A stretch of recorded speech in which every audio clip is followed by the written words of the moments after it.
Good evening, ladies and gentlemen. My name is John Gennaro. I am the managing editor of Bolts from the Blue. I also write at Voice of San Diego. I'm also all over your Twitter if you follow me. You can follow BFTB_Chargers, which is where I put the majority of my Charger-related thoughts. You can follow me at John, John, _Gennaro, Gennaro, to follow Twitter, where I will ramble about music and the Padres and the Clippers and everything else not Chargers related that just comes spewing out of my mouth and onto my Twitter all day long. Now that that is out of the way, hello, how is everybody? It has been a while since I have done one of these. This is not going to be the official NFL Draft Preview episode of Gennaro-ly Speaking. We will do one next week on Wednesday, which will be the day before the first round. I will let you know who I think the team will pick in the first round, and we'll go from there. I've done a decent amount of research, looking through scouting reports, watching a little bit of film to get an idea of who's going to be available in the first round, who's going to be available in the second round, who I like for the Chargers, blah, blah, blah, blah, blah. In case you weren't around yesterday and you missed it, I made our selection, Bolts from the Blue selection, in the SB Nation Writers Mock Draft. In the second round, I picked Tennessee tackle Juwan James. Now, everyone hates this pick. Everyone. Despite the fact that Juwan James, for the most part, has been mocked in the early second round. Most people think that the Baltimore Ravens have their eye on him. In the early second round, I think they have the 15th pick in the second round. So mid-second round is where I keep seeing him going. We're a little bit later in the second round. And somehow, someone got the idea that I picked him because he was the best player available, otherwise known as the BPA. Very common term if you're not familiar with it. Basically means there's, you take whatever, the best player available at your spot once you look at your draft board, all that. I never said Juwan James was the best player available. I never said that I was picking him because he was the best player available. Somehow that got attributed to me because I didn't pick an outside linebacker. And my argument for the pick was this. If you didn't see the article, I laid it out, but apparently it wasn't laid out clear enough. So I'm going to lay it out to you now. We had already picked a corner in the first round. We got Bradley Roby in the first round. There were no wide receivers that I really liked, and there were no defensive tackles that I really liked. And that's about it. When I look at the needs of the team, I go cornerback, which had already been essentially taken care of as much as you're going to take care of it in the first two picks of the draft. You're going to use one of those picks, not both of them, on a cornerback. So that was taken care of. There was nobody that could come in and play nose tackle that was worth that pick in the second round at all. Wide receiver, the team is mostly okay. They have Keenan Allen, they have Malcolm Floyd, they have Eddie Royal, they have Vincent Brown, who maybe can recapture what he was a couple years ago. Probably not, but, decent depth, I guess. They have four guys there, not to mention a handful of tight ends, including one or two that could probably fill in at wide receiver if you needed them to. So you don't need to reach for a wide receiver either. So I'm not reaching for a nose tackle because that's never works. I'm not reaching for a wide receiver because why? And I looked around and I thought about last year's team. This is what a lot of people heading into the draft forget a lot of the time. They have an idea in their head of what next year's team needs, but they totally forget to go back and look at last year's team. They just look at the roster. All they do is look at the roster. They look at the depth chart and the roster, and they decide the team's needs. But I actually went back and thought about last year's team and thought about what they were doing when they were winning and what they were doing when they were losing. And King Dunlap kept coming up to me because that's a guy, when he was good, when he was healthy, the team won. When he wasn't, I think they lost a game with Mike Harris in there before Mike Harris went out for the season. And Mike Harris played okay at left tackle, but after that they had no other option. I mean, they were desperately trying to find another option before the season started and couldn't get anyone worth a damn.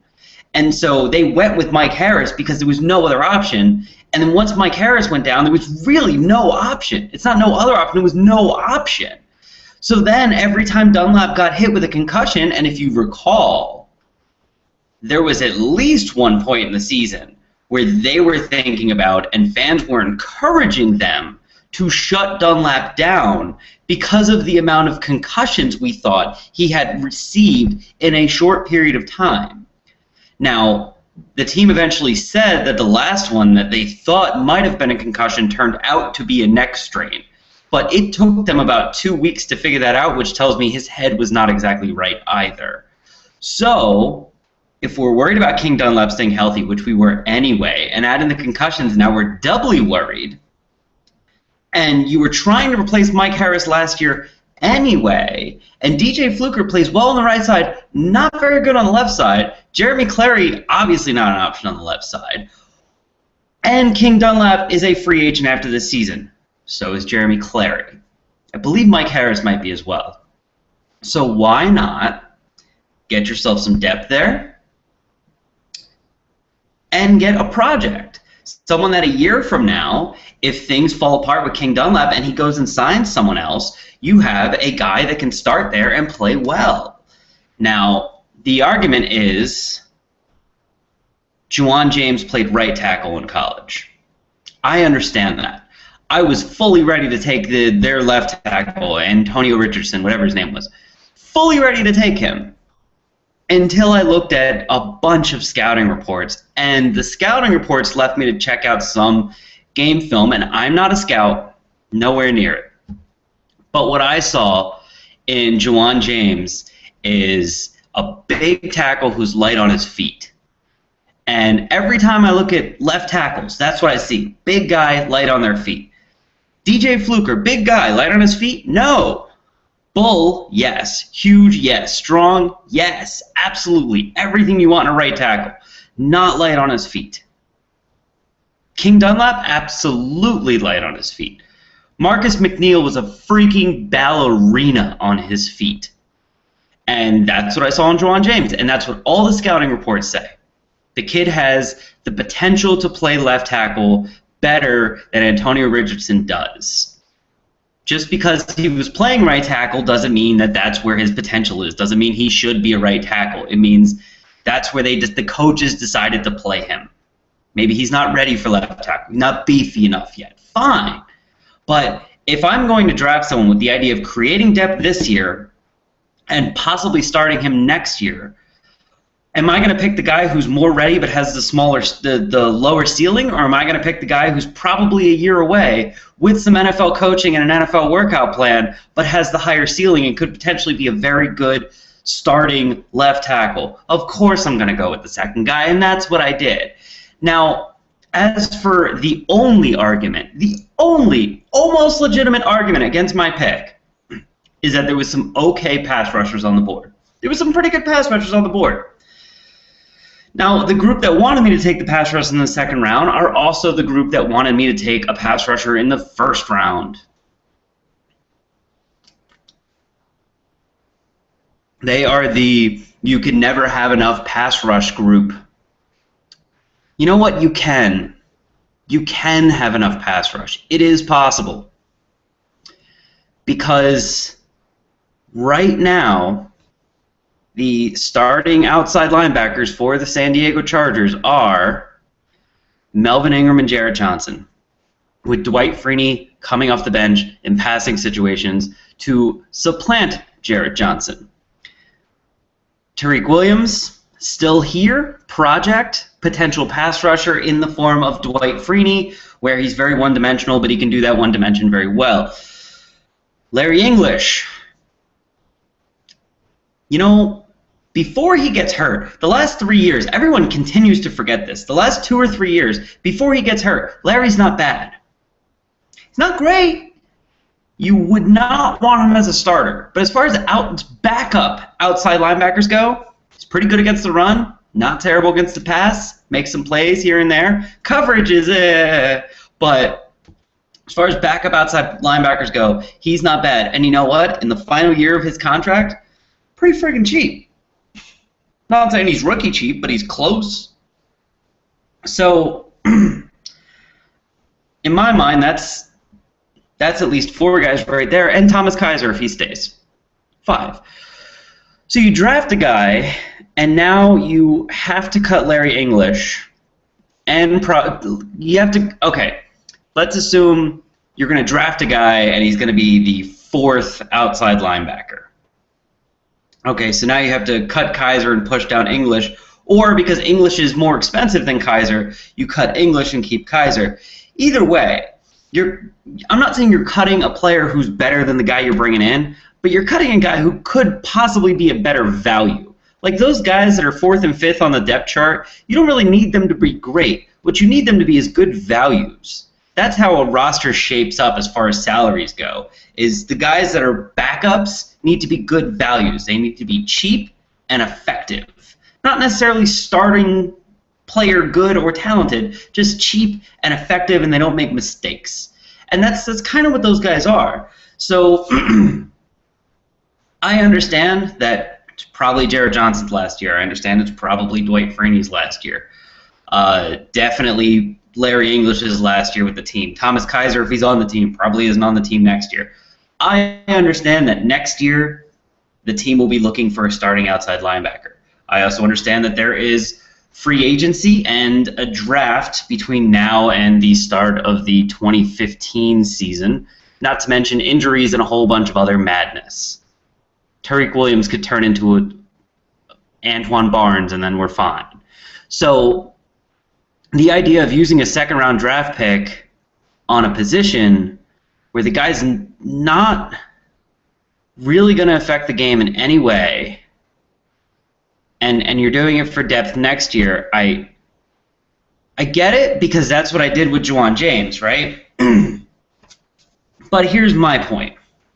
The Chargers last year made the playoffs on the strength of their offense, the strength of their offensive line, the strength of their running game.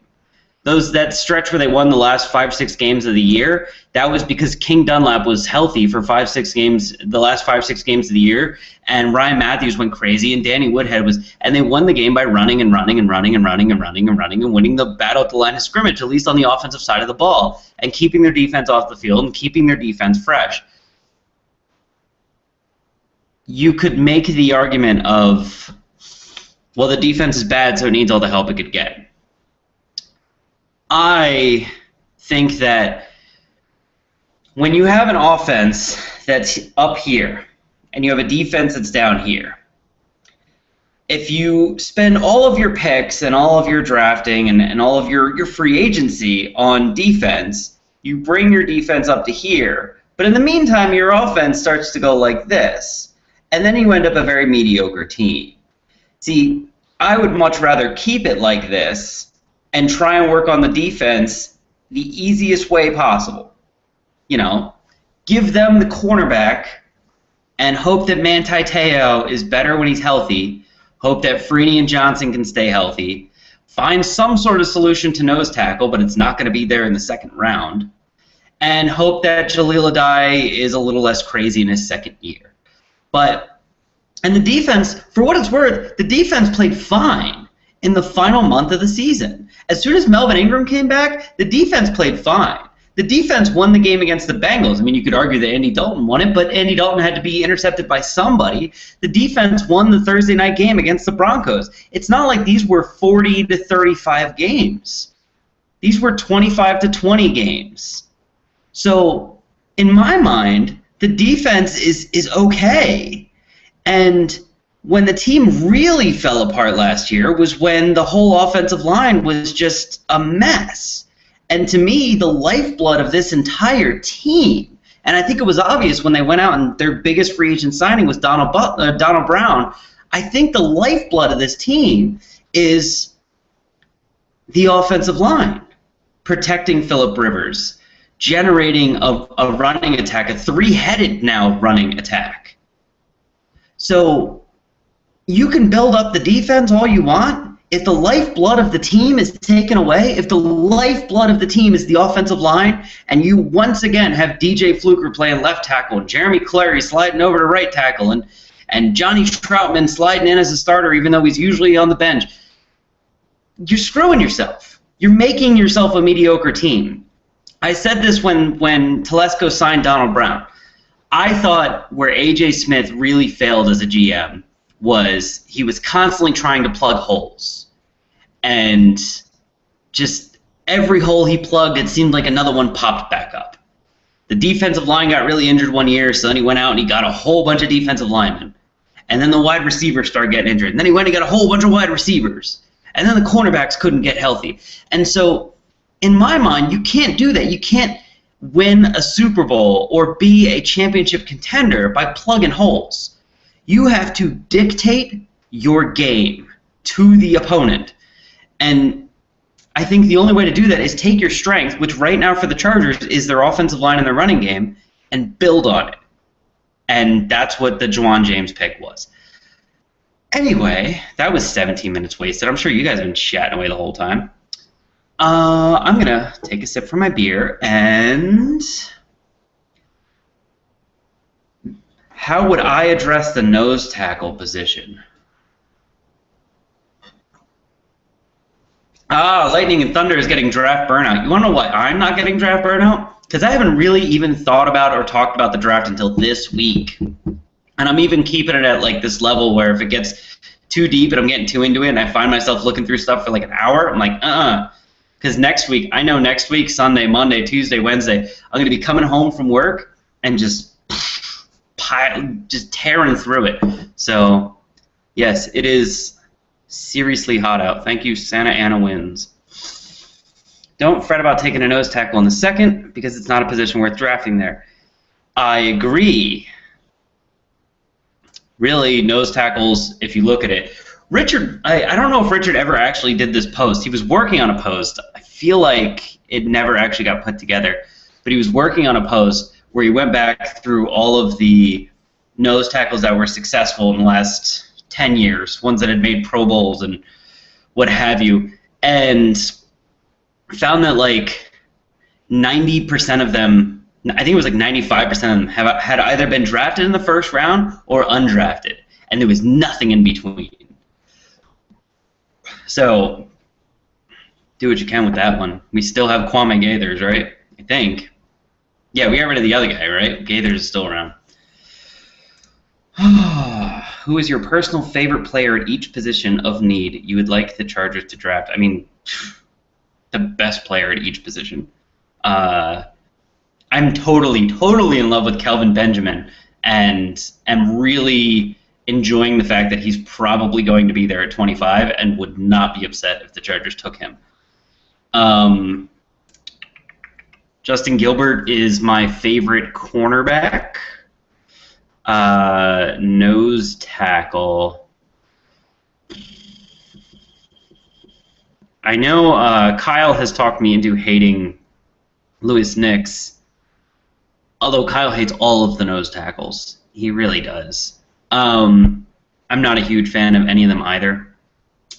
It's a weird. I mean, this draft just doesn't. The draft has a lot of 4-3 defensive tackles that wouldn't really work well as 3-4 nose tackles, but you're gonna have to take a chance on them, and one of them is probably gonna work out. I don't know. I don't love any of the nose tackles. If they picked up Nix, I would trust that they thought they could turn him into something, which is cool. I would root for that. I would look for that. I wouldn't criticize them for it. I'd be like, hey, it's definitely a position of need. They can turn Lissamore into a good player, though. That'd be cool. I mean, The team still has Don Johnson as the defensive line coach. If you don't know who Don Johnson is, I mention him every once in a while. So we'll do a little history lesson. So Ron Rivera interviewed for the position of head coach in 2007. The team decided to hire Norv Turner instead of him. Ron Rivera went back to the Bears, where he was their defensive coordinator who led them to a Super Bowl appearance, essentially. And from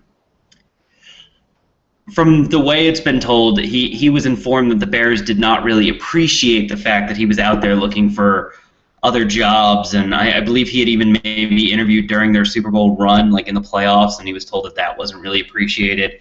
And so Ron Rivera basically said, screw it, and left. And when the team had already at that point hired Ted Cottrell to be the defensive coordinator.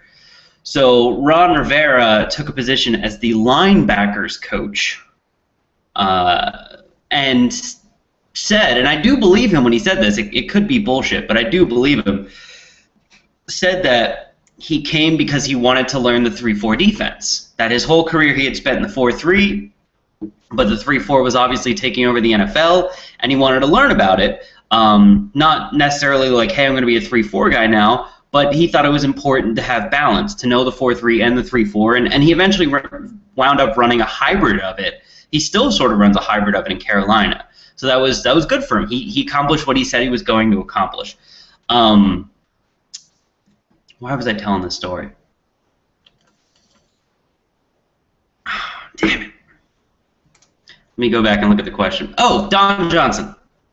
So Ron Rivera was the linebackers coach. After Ted Cottrell was fired, Ron came in halfway through the season, and the defense immediately got better but not good. It went from bad to adequate. And that offseason, all of Ron's assistants with the Bears contracts ran out. So he convinced Norv and AJ to let him fire his whole staff in San Diego that Ted and them had built and replace them with his guys from the Bears, even though they were all guys from the 4-3. They had never run 3-4. The linebackers coach didn't know how to teach an outside linebacker how to pass rush. The defensive line coach didn't know how to teach a nose tackle how to be a nose tackle. But he convinced them, bring these guys out. They're good. They know what they're doing. I promise you'll see results. Whoever the secondary coach is did not stick around very long. I don't recall who the linebacker coach was. It wasn't John Barry, because John Barry came in with Pagano, I believe. Actually, Pagano was the linebacker coach. Ron Rivera kept him. He wasn't part of the Bears staff. Pagano was there when Ron Rivera was there, and Ron Rivera moved up, and Pagano moved up, and eventually when Pagano moved up, Barry was below him, Barry moved up. So linebacker coach hasn't really sort of changed. It's just been this promotion thing. But Don Johnson was brought in as the defensive line coach, and there was some doubt that he could handle the 3-4 because he was a 4-3 guy. And in his first year, he took some real garbage nose tackle that they found off the trash heap. It was that year when like every defensive lineman was hurt, and he found some garbage nose tackle and turned him into a decent player. And then the next year, he did it again with Garay. He took Antonio Garay and essentially made him a Pro Bowler. And ever since then, there's just been this belief that Don Johnson is put anyone in front of him and he's going to make him into a good defensive lineman. Now, his defensive linemen the last couple years have been rather inconsistent. Kendall Reyes last year, Corey Leggett last year, Cam Thomas has been very inconsistent. So I think his rep is starting to wear off a little bit, but they still know that he has the ability to take an average ball player and make them special. And so if they were to draft someone like a Nix from Notre Dame, I have confidence that they would do it and hand him to Don Johnson and hope that that works out better than the Cam Thomas thing did.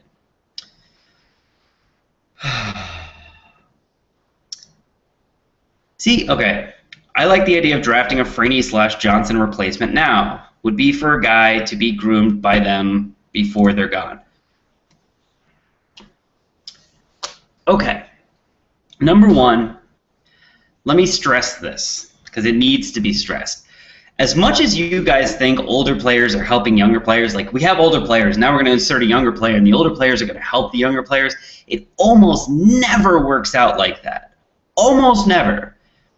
If you talk to Michael Turner, Darren Sproles, guys like that, they will tell you LaDainian Tomlinson wanted nothing to do with them. They showed up, they tried to get information, and he essentially said, "You are my competition. Fuck off." And that's not rare in the NFL. That's common. Yes, you have guys like Antonio Gates, who Ladarius Green shows up, and Gates knows that he knows his spot in the organization. He knows Green is not going to take his spot today. Green, and if it looks like Green is going to take his spot, there will be conversations. He will be made aware that it is coming. So he will help a guy younger than him, because that guy's not really his competition. That guy's his legacy. That guy is whoever he leaves behind. And the same could have been true for Tomlinson, but most guys just don't ever want to give it up. And you have to realize they were drafting these guys when Tomlinson was 28, 29. He wanted to play until he was 35. So the idea that they're going to draft someone and Freeney and Jared Johnson are just going to take him under their wing, "Come here, little guy, we'll help you along." Not necessarily. Not necessarily. There is a good chance that those guys, and look, they're great guys, but they are also great competitors. And there is a good chance they see that kid and go, I will help you when I'm a coach. It is the coach's job to help you. It is my job to appear above you on the depth chart so that I can continue to support my family in the way that I have been. I mean, both those guys are in the last year of their deal. They're not looking to lose playing time. They're not looking to lose sacks and stats to some kid. So the idea that they would bring someone in and they would, those guys on their way out the door for a team that neither of them have played for more than 2 years, that they would go out of their way to groom someone, to take money out of their pockets, is absurd. Doesn't mean it wouldn't happen. Sometimes you get those guys that are just nice. They just love to teach the young guys. Sometimes. But just because you have old, talented players does not mean they're going to take the young, talented players under their wings or do anything to help that young player in any way. Not to mention, there is a short window for the Chargers here. Most people thought the window had closed. Phillip Rivers, not young. Antonio Gates, not young. Nick Hardwick, probably playing in his last season. This is not a young... The strength of this team is Hardwick, Gates, and Rivers. And those guys, Gates and Hardwick probably have 1 year left. Rivers, you could argue, because he's a quarterback, he gets protected 3 or 4, if he wants them. So drafting someone who has no impact on this season in the second round or the first is dumb. It's dumb. You can get a project pass rusher in the 6th round. They got one. Tariq Williams. You can get guys like that, you know, there's something wrong with them. They can't play coverage. They're not good against the run. They're not complete players, but they do one thing exceptionally well. You can get them in the later rounds. You don't have to spend a 1st or 2nd round pick on a guy who's going to be ready to start next year, because let's be honest, the window might end after this year. It might be over. You hope it's not, but it might be. So you have to make sure that you take advantage of this opportunity. Imagine if every single pick Telesco made was a project. 7 picks, all of them projects. And the day of the draft, as soon as the draft completes, Tom Telesco says, "We don't expect any of them to get on the field this year, but they'll all be ready for next year." how fucking pissed off would the fans be? They'd be furious. They'd be ripping their hair out. What do you mean you drafted a bunch of guys that aren't going to help this year? So I'm not saying don't draft any projects, don't draft any future help. I'm saying you can get those guys in later rounds. Or you can get those guys when your base is young. I mean, when you have a young quarterback and a young star, I mean, Keenan Allen is a step in the right direction. But this is an old base. When you have an old base, you can't look there and say we're drafting for the future. We're drafting for the future because what you're saying is we're not trying to win a championship with Rivers. We're not trying to win a championship with Gates, and we're not trying to win a championship with Hardwick or this year. I know we made the playoffs last year. I know we won a playoff game last year, but we're not trying to win this year. We're trying to win next year. No. You get guys that can help you this year and next year. In the first 2 rounds, that's what you go for. After that, you can go for the projects. In the first 2 rounds, you need guys that help this year and next year. Guys like Keenan Allen, guys like Manti Te'o.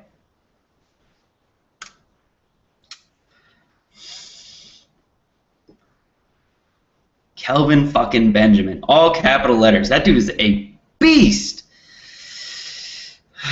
Are there players do we have on the current roster that have spent time last year being coached up to make an impact this coming season?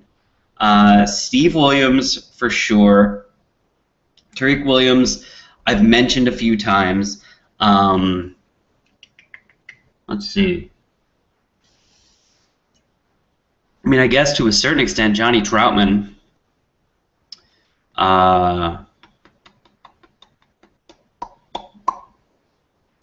Guys like Cresdon Butler, you know, they're still here, which means they're still getting coached, which means the team believes they're getting better than they were. Guys like Jaleel Adai, who probably shouldn't have ever been on the field, who was a project pick, who was going to be a special teamer that could one day turn into a strong safety type of guy. I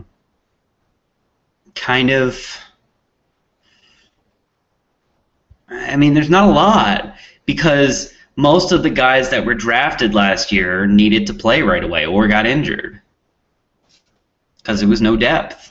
There was no anything.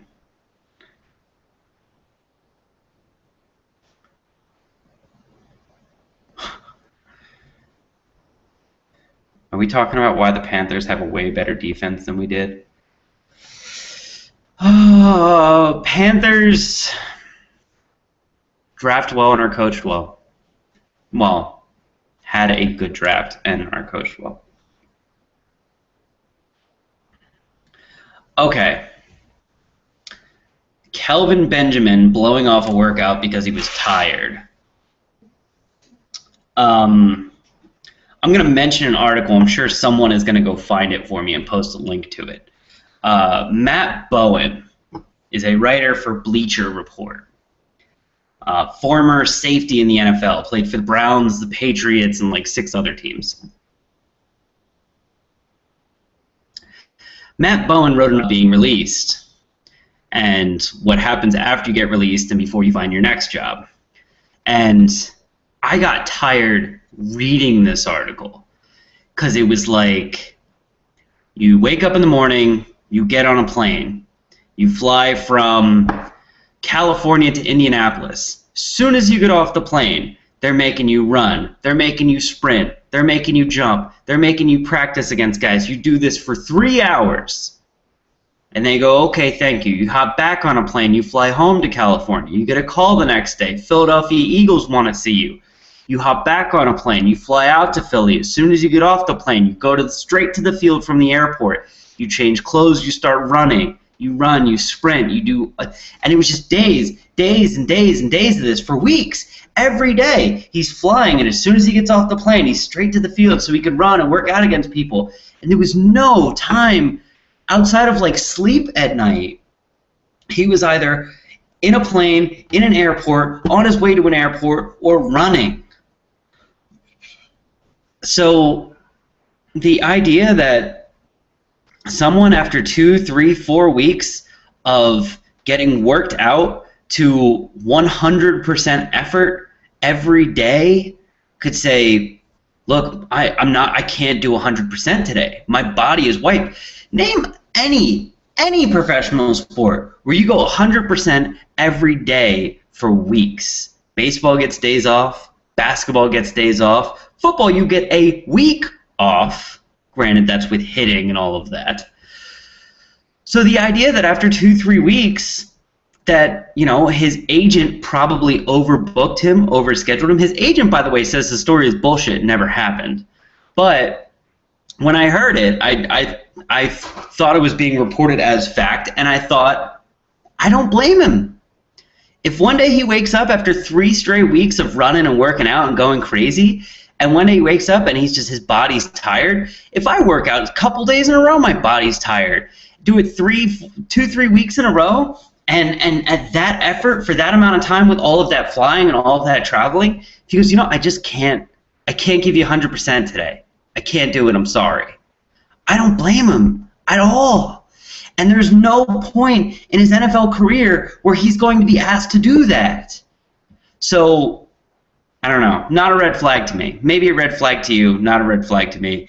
The same red flags that are all over him are all over Randy Moss. We're all over Randy Moss. And yeah, was Randy Moss a bit of a headache? Sure. Was Randy Moss one of the 2 or 3 best wide receivers who ever lived? Absolutely. Absolutely. And you put up with a little bit of headache for one of those types of players.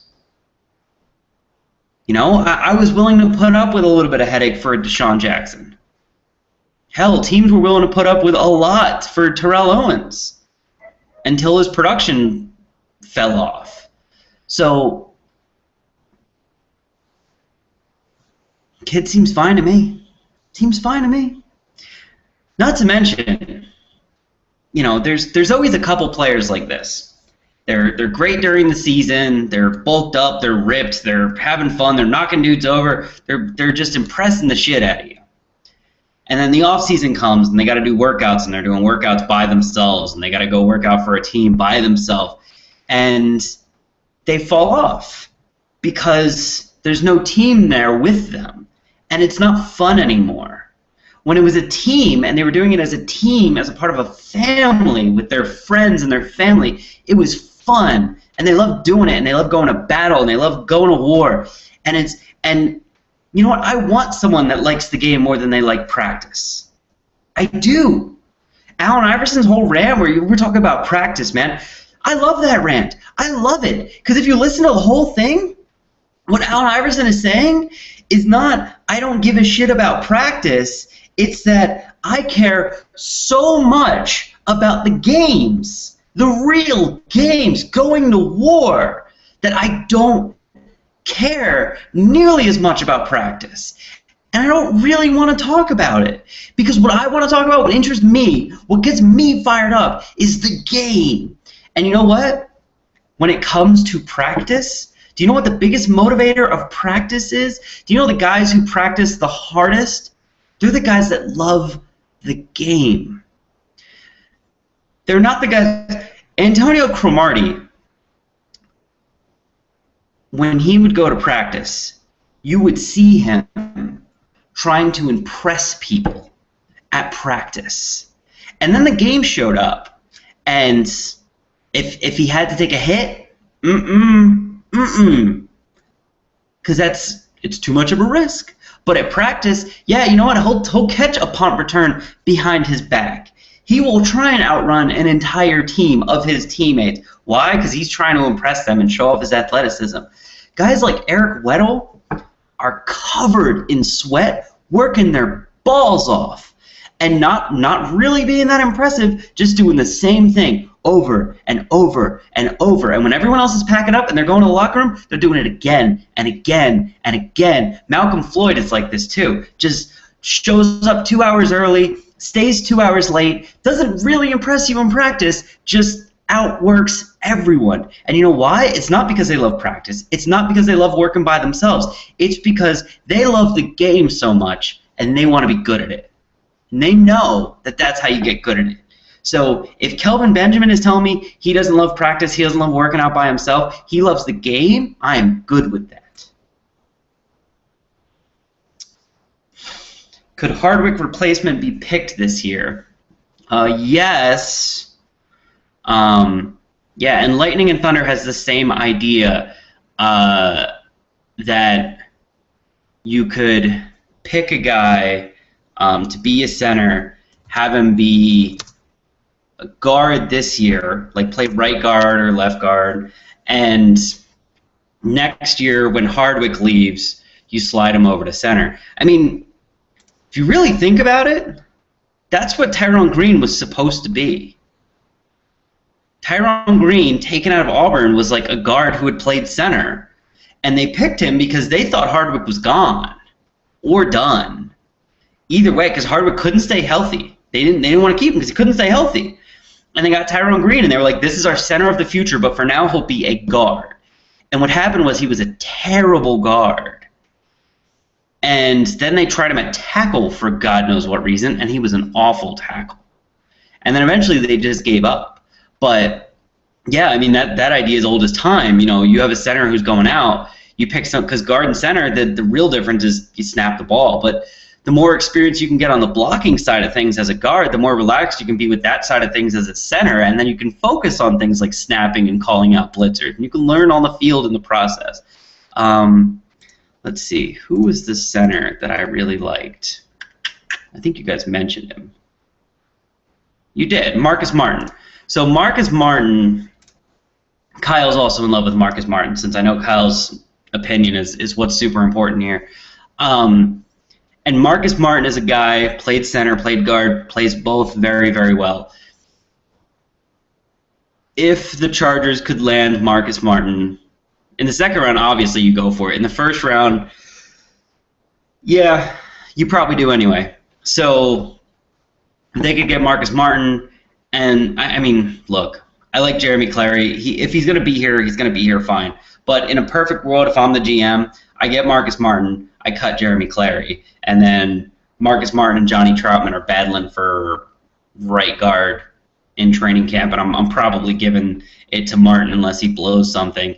And then next year, the idea is Martin at center and possibly Troutman at guard.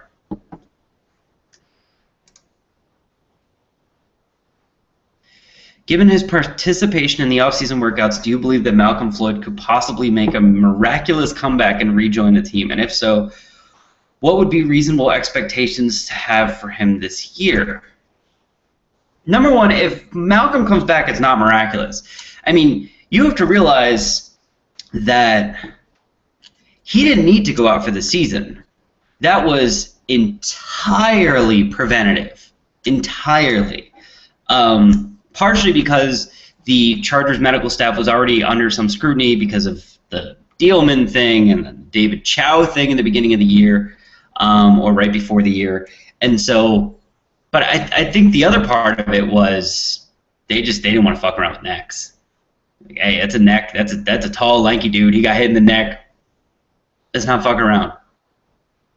You know, and I think part of them looked at what Keenan Allen did in the Eagles game and went, we could survive without Malcolm. Let's not fuck around. Let's let his neck heal. But I think Malcolm could have come back last season if they needed him to, if they wanted him to, if they wanted to push him. But I think they just thought there's no reason to push him. You know? So I don't think it's miraculous that Malcolm comes back. I think Malcolm's back. His production will entirely depend on if they draft a wide receiver in the first 2 rounds. Because if they don't, then he's probably the starter opposite of Keenan. And, you know, as much as everyone in my position would love to be like, oh, well, he's only going to play a couple games before he gets hurt again. I mean, the last 2 seasons before 2013, I'm pretty sure he played all 16 games. So, and even if he didn't, he played 14 or something like that. So, you know, he's had healthy stretches. He's just had unhealthy stretches as well. So this could either be the start of another unhealthy stretch, or this could just be a weird neck thing that just happened and now he can be healthy again. So, you know, it's not the highest probability in the world that he comes back and is a starter opposite Keenan and plays 16 games at a high level, it's not the highest probability, but is there a chance of it? Absolutely. And is there a realistic chance? Sure. Still think the team's going to draft a wide receiver, though, and then make him the third or fourth guy. Am I the only one that has high hopes for Gennaro-ly? Probably not. A lot of people do. I don't love him, but I have funky reasoning. Like, I love him a lot as a strong safety. I think he's an excellent strong safety, but I'm a big believer in the type of defenses that just have two safeties. It's not a free and a strong, just two safeties, and they can both sort of play in the box a little bit, and they can both play coverage a lot, and that's not them. I mean, the fact that Adai has to be taken off the field on passing situations and replaced with Darryl Stuckey, who before they were putting him out there to replace Adai, no one had any idea he could do anything on a defense, does not say that Adai will ever be a well-rounded player. And I like well-rounded players, and he's not one. And so if you put him next to Weddle, it makes the defense a little bit more predictable, which is why I don't think he's ever going to be a Pro Bowler, and I don't think he's ever going to, but whatever. You know, maybe he gets better. He's never going to be Earl Thomas, but maybe he gets a little bit better. And I think he's suitable for now. I think he's fine. But if I had my druthers and I had full control of everything in the entire universe, I would hope to get a rounded player like a Jarvis Bird.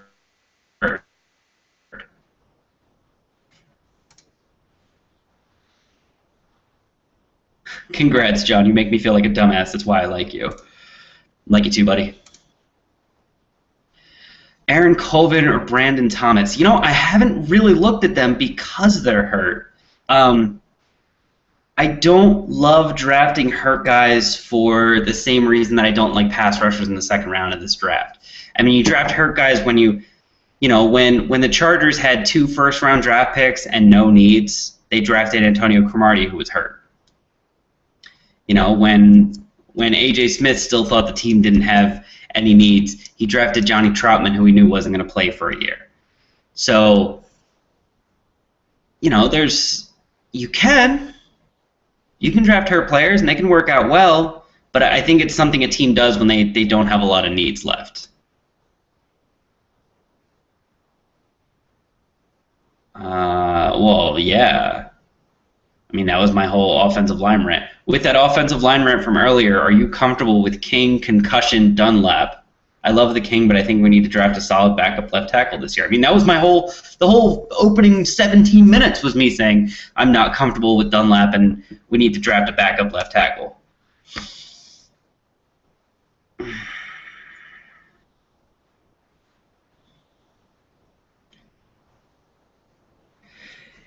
Yeah, Marcus Martin in the first round. The only reason you could get away with it is because you're sitting at 25. I mean, they really only pay attention as far as first-round draft grades go. They really only pay attention to the first, 20 picks.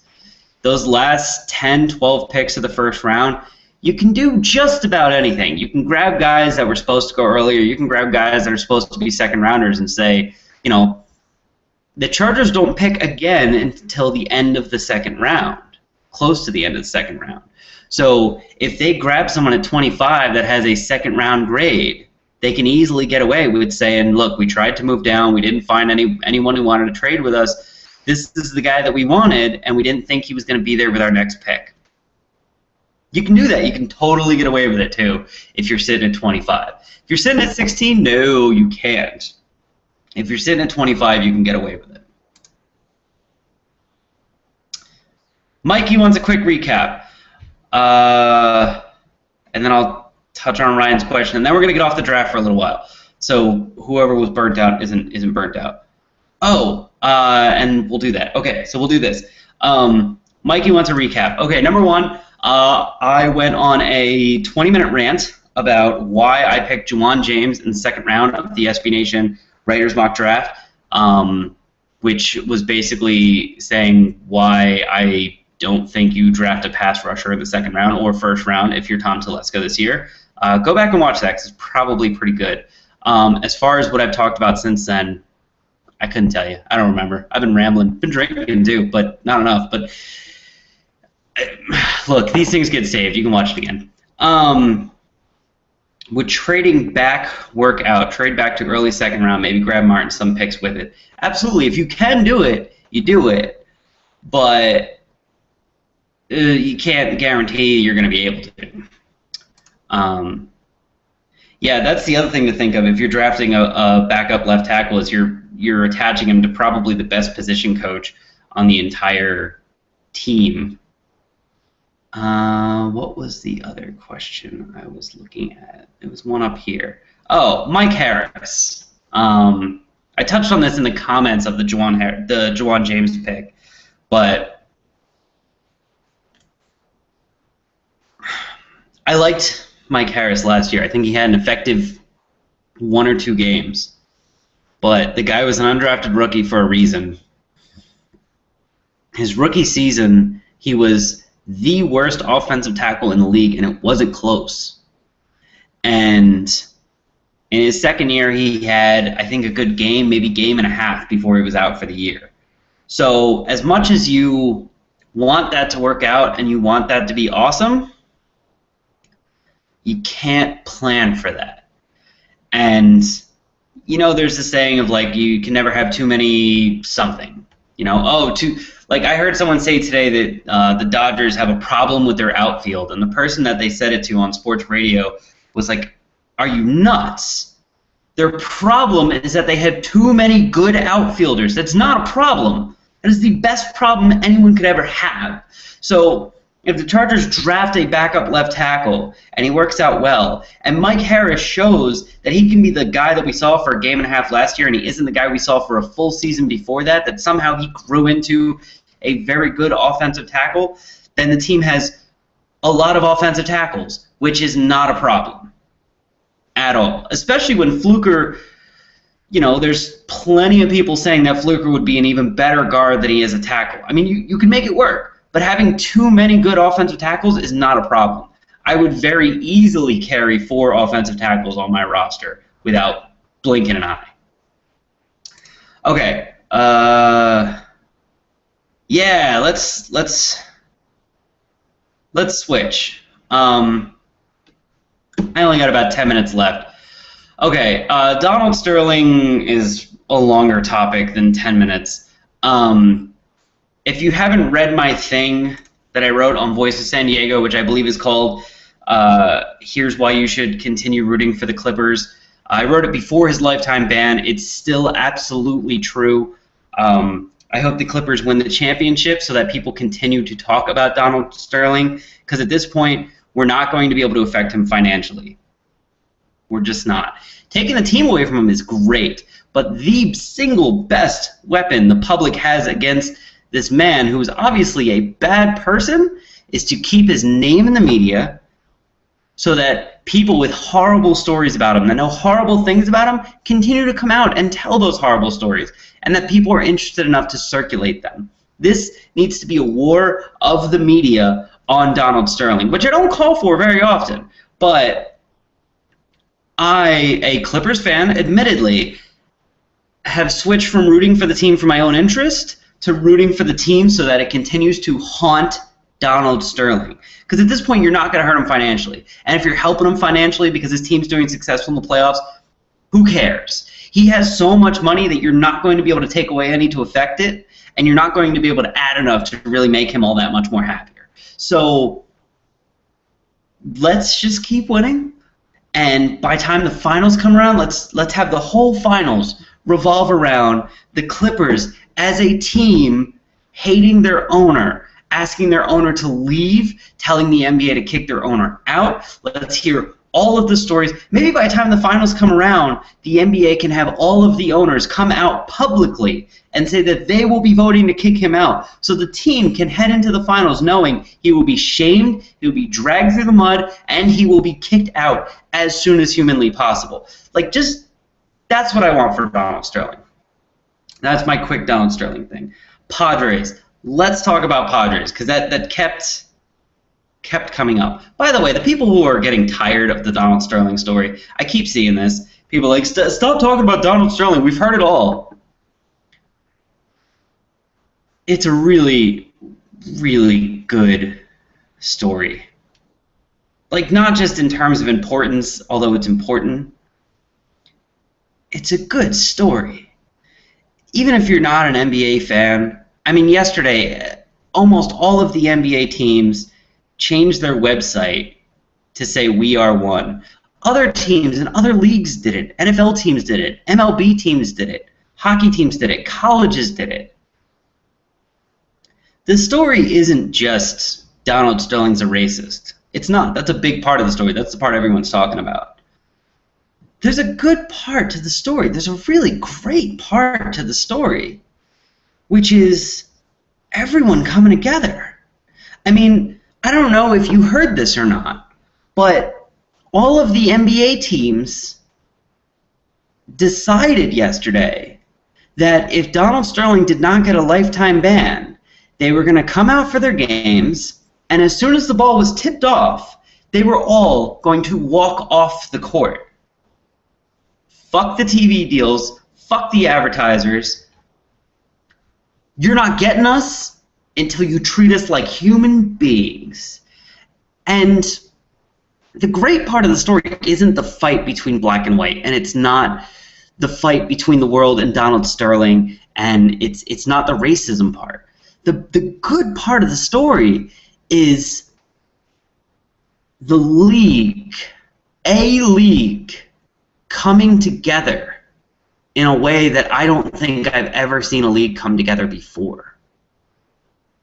Ever. I've never seen an entire league together say, we will stop playing because one team is stuck in a bad situation. We as the Players Association grew by leaps and bounds in terms of strength, a show of unity, and in terms of expressing themselves to show that we are not the puppets of our owners, we are people. There's a great story of unity in there. Not enough people are focusing on it, but there is a fantastic story of unity in the whole Donald Sterling thing. So if you're tired of the racist story and you're tired of people talking about, oh, well, she should get in trouble too because she recorded, I'm tired of that shit too. Look on the positive side. An entire league came together. And all of sports almost came together. All of sports would have come together in the name of human rights, which just shows how far we've come in the last couple of decades. And that's the good part of the story. That's the part that no one's talking about. So there you go. There's your fresh angle on it. We will talk Padres. There you go. There's the clip of the Clippers fans chanting "We Are One" during the game last night, which was pretty important. Terrence Mitchell, the other corner out of Oregon. Don't know him. We'll look him up as soon as I'm done with this. As a matter of fact, I'm going to go grab my second beer, and we're going to talk Padres for about 15 minutes.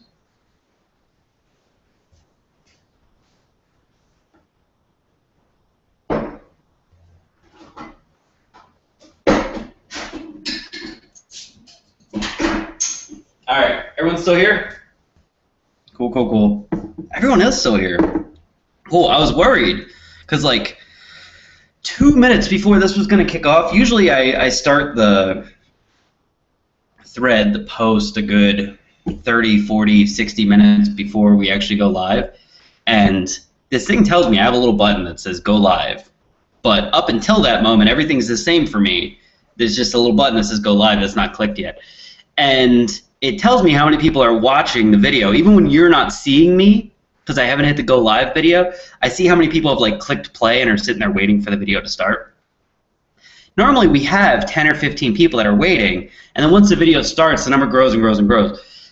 This time I was 2 minutes away from hitting it, and there was one person in here, and then it grew to 2, and I was like, oh no, I'm going to be sitting here for an hour talking to 2 people. And then as soon as the video started, you guys exploded. I was just probably a factor of me getting it up too late. But either way, hi, thanks for sticking around for an hour. Let's talk about the Padres. I'm assuming a lot of you don't follow me on Twitter, or if you do, you follow BFTB_Chargers and not John_Gennaro, which is fine. I wouldn't follow me either. I tweet too much about really random, horrible garbage. But I heard something about the Padres the other day, and I tweeted about it, and it's worth mentioning again. So the Padres lost a game about a week ago, a week and a half ago at this point. And I was listening to the post-game show, which was, I want to say it was Craig Elson and Randy Jones. Cy Young pitcher, number retired by the Padres, legend, Randy Jones barbecue, etc., etc., etc. He mentioned, they were talking about the lack of hitting on the team. And Elston mentioned it in a very, micro sense of like this game. They couldn't hit this game. And Randy Jones took it a bit further and basically said, this team hasn't been able to hit in years. Years! And he's 100% right. And when he mentioned it, they got into a very brief discussion, about 4 minutes long, about why that may be, why the Padres never seem to be able to hit. And really, you can't blame Petco anymore. You used to be able to, and then they moved in center field, which pulled in the alleys, and that made it a little bit more hitter-friendly. And then they pulled in right field, and now it's very hitter-friendly. Everyone else can hit there, but not the Padres. And, it's the beginning of the season. The beginning of the season, the Padres can't hit, and then as the season goes along, something about the changing of the time, the marine layer, and whatever, it becomes easier to hit at Petco. But still, they should have never built that thing on the water. Whatever. What are you going to do? So Randy Jones said that the hitting instructors with the Padres, when they're talking to the hitters on the team about how to hit a ball, they explain it to them in terms of situations. So if the count is 1-2 and there's a guy on second base, you should be looking to do this. If the count is 2-0 and there's no one on base, you should be looking to do this. And so every time the guy's at the plate, he's trying to remember, okay, I have this count, there's this many outs, there's this many guys on base, so that should add up to a certain result of what I'm supposed to try and do. And this really rubbed me the wrong way. And you could tell it sort of rubbed Randy the wrong way too, and he was voicing it out. It was almost like a secret that he didn't want to be telling because he knew how bad it made them look, but it was something that frustrated him so much that it just sort of popped out. And it would frustrate me too. Hold on, this light is like right in my eye. Is that better or worse? About the same. I'll move back. You could tell it was bothering Randy too, and it just sort of popped out. And he made this comment of like, I don't know if that's just too much thinking going on at the plate or not. And I think it absolutely is. 100%. I mean, baseball, hitting a baseball is really hard to do. And there's really two ways you can go about it. Number one is see ball, hit ball. You go up, you're not really looking for anything in particular except your pitch. If he throws me a fastball on the inner half of the plate that is above my knees, I'm swinging. And you just wait for your pitch. And if you don't get your pitch, you wait until there's 2 counts, and then you swing at strikes. It's one way of going about it. The other way, which is a little bit more, thoughtful way of going about it, is you try and predict what the pitcher's doing for you, what he's trying to do to you. Okay, he just threw me a high fastball. He's probably going to hit me with a low breaking ball now. He likes to throw me the backdoor slider, so I'm going to look for the backdoor slider. That type of thing.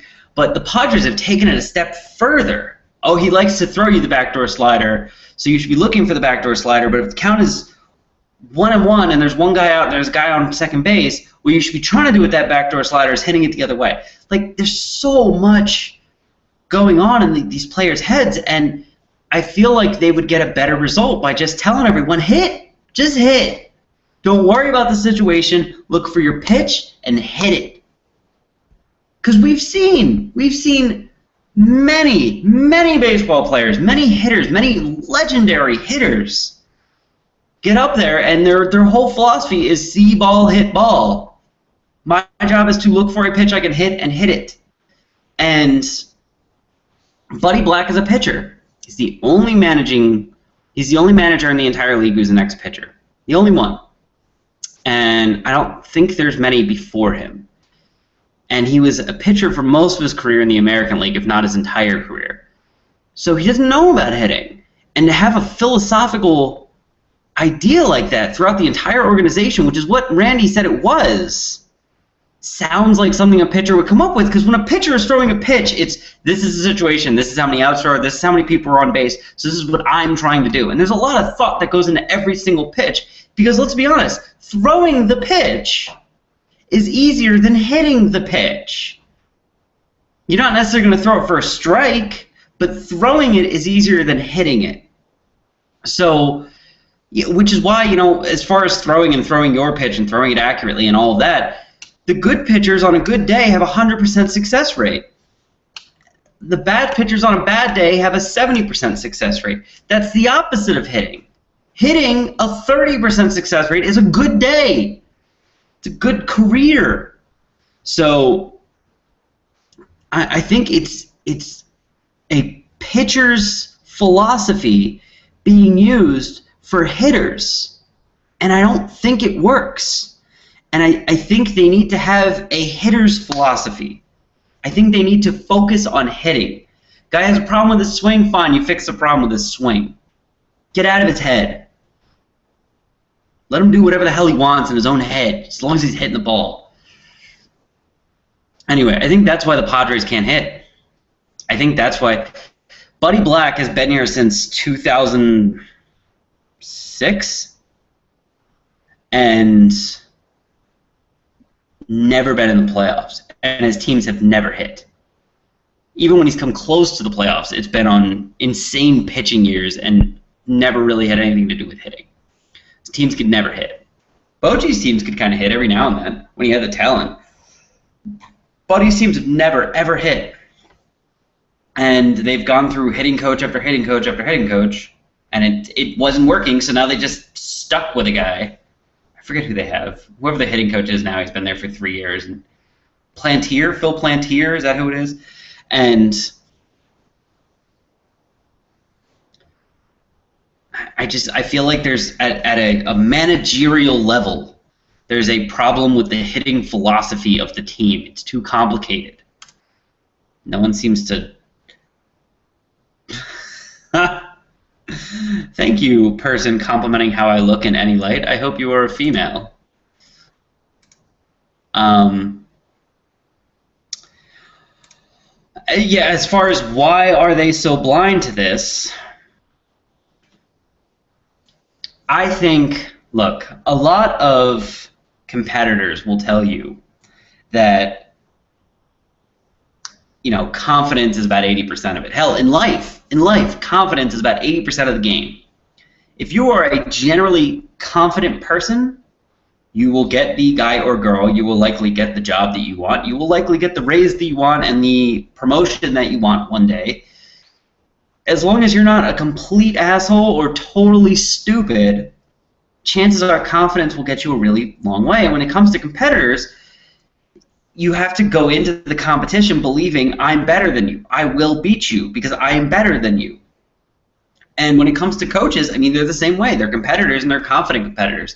And they believe in their philosophies. There's Joe Madden, but Joe Madden is weird in that Joe Madden can look at what he's doing and say, what I'm doing isn't really working. Let me look around and see what else is out there. That's things I can try that might work. And he'll do them, and when they work, he gets a don't, he stops doing them. But most coaches in most professional leagues, even college, most coaches in high school believe that their philosophy is the right philosophy. Even if it's proven to be wrong, they believe their philosophy is the right philosophy. And more often than not, the philosophy they have is just the one that was handed down from their previous coach, who believed that his philosophy was the right philosophy. And you get guys like Joe Madden, who has success every year because he's always looking around for things that he can do better, because he doesn't believe that his philosophy is the best philosophy. He believes change is the best philosophy, which still, he's believing whatever. He's capitalizing on a market that everyone else is ignoring because of their arrogance. You know who else does that? Chip Kelly. Chip Kelly is not the most innovative coach in the world. What he does is not crazy or different in a lot of ways. Most ways it's very simple. I mean, we've had this conversation on the blog how many times. What he does is very simple. But what Chip does is he's not afraid to be different. You know, his game plan might be the same as everyone else, but Chip might go, let's control what our players eat, because I think if we control what our players eat, we might be able to get better performance out of them. You know, I know we're not supposed to run every day, but let's run every day. Let's see how. And, you know, Chip goes into, there's all these talks about Chip goes into his meetings with his position coaches, and instead of telling them, most coaches go into the meeting with their position coach and tell them, here's what we're going to do. He's like, I sit down with my position coaches, and I ask them, you got any good ideas? Anything you saw on tape? Anything you think we should do? You think we should do that? Let's give it a shot. Why not? It's worth it. You're a smart guy. I hired you. I know you're smart. Let's try your idea.